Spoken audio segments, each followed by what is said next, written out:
Imagine s'il existait 3 règles que tu peux suivre pour booster ton cerveau et ton corps et te sentir mieux et booster ton système immunitaire, ta mémorisation, bref tout ton corps et ton cerveau en même temps. Ben en fait imagine pas, ça existe vraiment.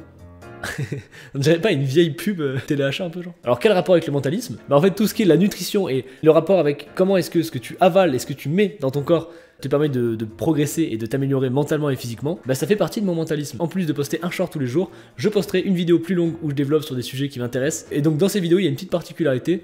Vous la remarquerez peut-être, c'est ce qui m'a permis de la tourner et d'être aussi efficace. Sur ce, je vous emmène dans mon quotidien pour vous raconter ces 3 choses. C'est parti. Hack numéro 1, bien dormir. Bon, merci Charlie de nous dire que le sommeil c'est important, c'est vrai que personne ne le savait en fait, tu as révolutionné le monde. Moi il y a quelques années, je respectais pas du tout mon sommeil, c'est-à-dire que je dormais peut-être 2 heures par nuit des fois parce que je jouais beaucoup, j'ai fait un passif de gamer, où je sortais avec des potes etc. Je me disais, je sais que c'est important de dormir, tu vois, parce que pour être en forme, pour pas être fatigué le lendemain, mais j'avais pas vraiment d'idée de pourquoi je devrais vraiment dormir si le lendemain j'ai rien à faire, par exemple je m'en fiche d'être fatigué. Donc pourquoi est-ce que je devrais dormir? Et c'est là que je me suis dit, je vais me renseigner sur ça, comme ça je verrai si c'est vraiment important de dormir ou pas, finalement. Spoiler, oui c'est très important. Donc voici les secrets du sommeil.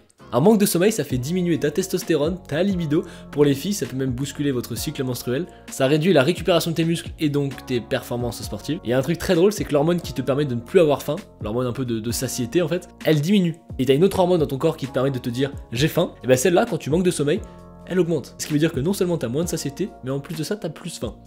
Ouais. Là, il y en a certains d'entre vous qui doivent se dire, j'ai déjà entendu ça. Et c'est normal, j'ai fait un short sur le sommeil. Là, c'était un peu un récap de ce que j'avais déjà dit. Mais les nouvelles choses arrivent maintenant. T'auras plus tendance à manger mal si jamais t'es fatigué. C'est intéressant, je trouve. Quand t'as un manque de sommeil, c'est quasiment l'équivalent de quand t'es alcoolisé. Pas dans tous les domaines, j'exagère. Il y a le côté au niveau de l'attention, de la capacité d'attention et des réflexes qui est totalement, quasiment équivalent à celle de quelqu'un qui est totalement bourré. Ce qui veut dire que quand t'es fatigué et que t'as dormi 2 heures, évite de prendre la voiture pour toi. Et là je vous ai un peu balancé tous les trucs qui font flipper. Le but c'est pas de terrifier les gens à propos du sommeil, hein. C'est vraiment comprendre ce qui se passe dans le cerveau, que ce soit bien ou pas. Ça c'est un autre débat, mais là c'est vraiment factuellement qu'est-ce qui se passe dans notre tête quand on manque de sommeil ou quand on a du sommeil. Quelle transition? Qu'est-ce qui se passe quand on a suffisamment de sommeil? Déjà ça booste ton système immunitaire. En plus de ça, ça booste ta mémoire, parce que c'est vraiment la nuit que ton cerveau va en quelque sorte formater un peu tout ça et essayer de comprendre qu'est-ce qu'il doit retenir ou pas. Il fait le ménage un peu. Quand t'es en pleine forme, bah du coup ça améliore tes capacités sportives, ça améliore la récupération de tes muscles, ça booste aussi ta concentration. T'es plus apte à rester concentré longtemps sur quelque chose, on est plus apte à faire des vrais choix et à, par exemple, suivre les objectifs qu'on s'est fixés ou l'emploi du temps qu'on s'est donné, etc. Mais du coup, bien dormir, ça veut dire quoi? C'est dormir 6 heures, 8 heures, 10 heures, 12 heures, 15 heures. De ce que j'ai trouvé, c'est de mes recherches personnelles, c'est hyper variable en fait en fonction des gens. Mais il y a une chose qui est sûre, c'est qu'en dessous de 6 heures par nuit, qui qu'on soit sur cette planète, c'est pas assez. Globalement, je pense que la moyenne c'est entre 7 heures et 10 heures. D'ailleurs, en dessous de mon short sur le sommeil, il y avait des gens qui m'avaient demandé est-ce que c'est grave si on dort plus de 10 heures, de 12 heures par nuit, etc. De la formation que j'avais suivie sur le sommeil de Matthew Walker, qui était vraiment intéressante, il disait que c'était pas forcément bien non plus, il parlait un peu des impacts qui se pourraient avoir, mais globalement, au-dessus de 12 heures, ça devient pas fou. Pour faire un résumé très simple, quand on dort assez entre 7 heures et 10 heures, on se sent mieux. On a envie de mieux manger, par exemple. Et c'est une excellente transition. Hack numéro 2, bien manger. Bon, encore une fois, merci Charlie de nous dire de bien manger. C'est vrai que c'est pas un truc que tout le monde sait déjà. Moi, la question que je me suis posée, c'est quel est l'impact de quand on mange bien ou pas et de ce qu'on mange en général sur notre cerveau et sur notre corps. Je vous partage ce que j'ai découvert et en même temps, je fais à manger. Comme ça, je gagne du temps. Dites-moi premier degré en commentaire si ça vous va comme mode de format ou est-ce que ça vous plaît ou pas trop. Bien sûr, je vais pas faire que ça, mais si je fais une vidéo longue par semaine, peut-être qu'une vidéo comme ça peut me permettre de tenir le rythme. Si jamais j'ai pas le temps, ça me fait gagner du temps. Est-ce que vous savez que vos choix, vos prises de décision peuvent être influencés par ce que vous mangez? C'est un chercheur de Soyoung Park, je pense que ça se prononce comme ça, un neuroscientifique dans une université allemande qui a fait une expérience autour de ça. Il a pris 2 groupes de personnes, et à un groupe il leur a fait un petit déjeuner avec des protéines, et un autre groupe avec du sucre principalement. Ça sonne. Il a fait une expérience avec les 2 groupes. L'expérience c'est très simple. La personne, donc le participant arrive dans la salle, on lui donne un billet de 10 €, admettons. C'est un billet expérimental, c'est pour l'expérience. Donc le participant rencontre un complice qui arrive, et le complice lui dit la règle suivante. T'as le choix entre partager l'argent avec moi, mais je prends 70% de l'argent, autrement dit je garde 7 €, tu en gardes 3, ou alors ne pas partager l'argent, mais on ne touche rien de tous les deux. Donc autrement dit, soit le participant accepte un dilemme un peu injuste, l'idéal ça serait de faire 50-50, alors que là c'est vraiment 70-30, c'est pas ouf. Ou alors le participant refuse, auquel cas le dilemme injuste n'a pas lieu, mais aucun des deux ne touche l'argent. Et bien sachez que ceux qui ont mangé les protéines le matin ont beaucoup plus accepté le dilemme injuste que ceux qui avaient mangé du sucre. Ce qui veut dire que quand vous mangez des protéines, vous avez plus tendance à accepter les choses qui sont pas forcément justes, peut-être même être un peu plus, on va dire, un peu plus large sur vos prises de décision. Donc si jamais vous voulez demander une augmentation ou vous avez envie de demander quelque chose à vos parents, essayez de leur faire manger des protéines avant. Je sais pas si c'est la vraie morale. Dernière petite chose intéressante sur la nutrition, c'est les oméga 3. En fait, c'est un peu le meilleur carburant pour votre cerveau, pour le protéger, pour le faire fonctionner efficacement, pour du coup booster votre mémoire et vos capacités cognitives en général. Où est-ce qu'on les trouve? Le saumon, enfin tout ce qui est poisson gras, mais ça j'en ai déjà parlé dans une vidéo, avec les noix aussi, les huiles en général. Donc pour expliquer simplement, c'est juste que les oméga 3, ça favorise donc les connexions, ça protège les connexions. Concrètement, je suis juste passionné de l'impact de tout ce qui peut influencer en fait notre corps et notre cerveau à mieux fonctionner. Du coup, je vous partage ce que j'ai trouvé. Quelle belle transition. Hack numéro 3, bien boire. Ok, donc Charlie a décidé de dire que des évidences.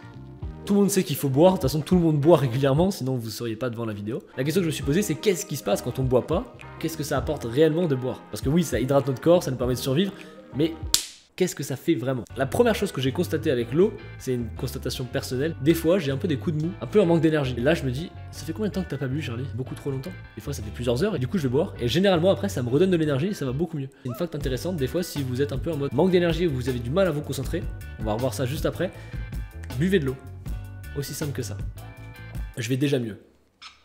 Fun fact sur la déshydratation. Quand tu manques d'eau, ton cerveau change de volume. Est-ce que c'est bon? C'est pas réellement ton cerveau, mais c'est une cavité à l'intérieur de ton cerveau qui va d'abord rétrécir quand tu es déshydraté, puis ensuite elle va grossir. Je suis en train de vulgariser très fortement les choses, mais c'est hyper intéressant de voir du coup que déjà, le manque d'eau, ça a un impact physionomique sur notre corps, physique.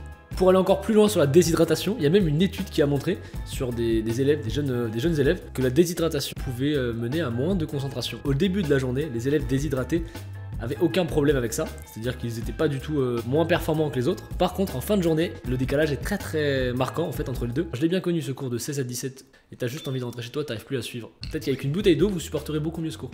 Les trois choses intéressantes que j'ai trouvées, c'était l'eau redonne de l'énergie, le manque d'eau peut totalement modifier le volume de votre cerveau. Quasiment, c'est quasiment ça dans l'idée.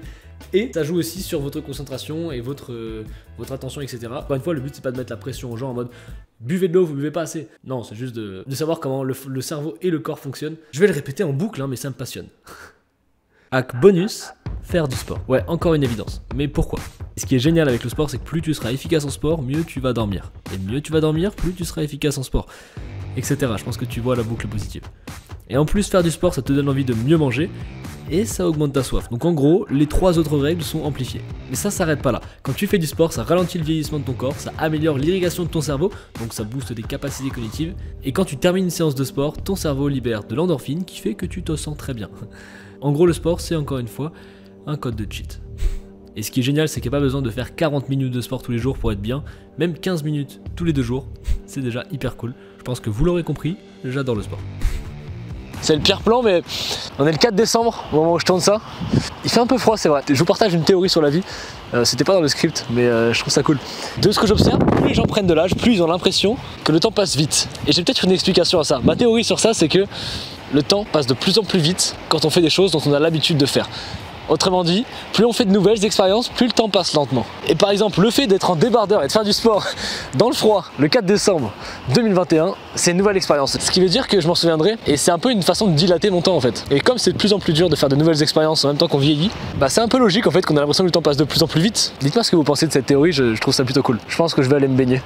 Ça fera une nouvelle expérience en plus, et vu que j'aime bien prendre des douches froides, on sera pas si loin de ça, tu vois. Prenez soin de vous, je vous laisse avec la fin de la vidéo. Salut! Le but de tout ça, c'est pas de se mettre la pression en se disant il faut que je mange bien, que je dorme bien, que je boive suffisamment, que je fasse du sport, et tu te mets une pression, au final tu commences à stresser, ça n'a pas de sens. Non, le but c'était juste de vous partager les informations que j'ai trouvées autour de tous ces sujets-là, qui me passionnent, et quoi qu'il arrive, surtout pour les plus jeunes, vous mettez pas la pression si vous dormez pas suffisamment, si vous vous couchez à 2 heures parce que vous êtes avec des potes, on s'en fiche. Mais je trouve ça hyper important et hyper intéressant de comprendre qu'est-ce qui se passe dans notre corps quand on fait quelque chose ou pas. J'espère que ça vous aura intéressé et que ça vous aura surtout appris quelque chose. D'ailleurs, si t'as bien aimé, tu peux évidemment liker cette vidéo et abonne-toi parce que c'est très important pour ne pas louper les prochaines vidéos. Et aussi parce que ça me fait plaisir, on est bientôt 100 000. Sur ce, je vous mets ici 2 vidéos très cool. Je vous dis à la prochaine, c'était Charlie Head. Salut!